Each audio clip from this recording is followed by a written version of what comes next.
Published 2053 EDT, 19 September 2017. Updated 0409 EDT, 20 September 2017. Dr. FosterRating Alaska A Year in the Wild Rating 1 Breathalyzer Test, and all the melodrama of psychological thriller Dr. Foster BBC One could be sorted out.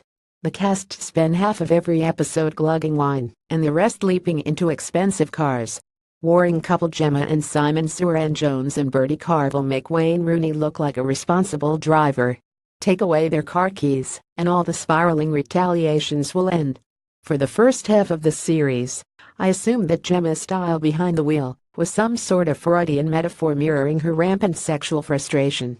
For the first half of the series, I assumed that Gemma's style behind the wheel was some sort of Freudian metaphor mirroring her rampant sexual frustration. She was forever circling her ex's house, then slewing onto his driveway and dinging his car wing mirror with her door. But the erotic tension was swept away during a long session of what Auntie Beebe prudishly calls scenes of a sexual nature. Gemma tried to entrap Simon into seducing her while she secretly filmed. When he tumbled to her ruse, she demanded to be ravished anyway. It was all a welcome riposte to the usual TV rule that women only have sex when they are forced into it. But disappointingly, Dr. Foster then gave in to the common convention that all men are rapists when Gemma's 15-year-old son, Tom, admitted that he had sexually assaulted a female friend at a party. He tried to defend himself by pleading he'd been drunk. That's never an excuse, especially in Dr. Foster land, where everyone is paid. But Tom's booze binge is relevant to the story because Gemma had made her son swear not to drink that night. It was Simon who pressed glasses of wine on the boy, just for spite. The couple's breakup is so toxic, it will poison everyone around them. Even their son is nothing more than collateral damage. Gemma's night of wild abandon did little to improve her driving. The next day she was skidding around the genteel market town of Parminster like she was auditioning for a 70s cop show. Even Starsky Hutch could park a car better than her. She'd just abandoned it, doors wide, on double yellows. It's a good job the local traffic warden was also a patient of hers.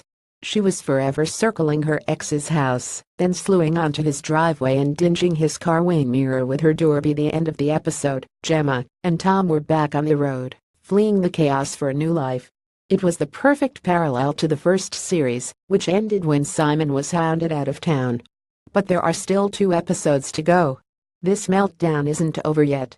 The antidote to all this lurid excitement was to be found, of all places, on Channel 5, spiritual home of the unknown celebrity. Alaska A Year in the Wild. C5 was a luminously beautiful wildlife documentary set in the Arctic snows.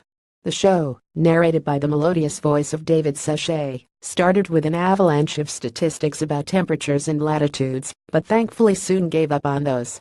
What followed was simply a series of lovely images, like the fluff ball of an Arctic fox that skipped over a glacier so that its paws wouldn't freeze to the ice. The American dipper, a sort of blackbird that thinks it's a duck, dived for larvae. A bald eagle circled over a humpback whale, waiting for it to drive shoals of herring to the surface so that it could swoop down and grab a fish supper. Muskoxen the size of elephants pawed at the ice, trying to scrape up morsels of lichen.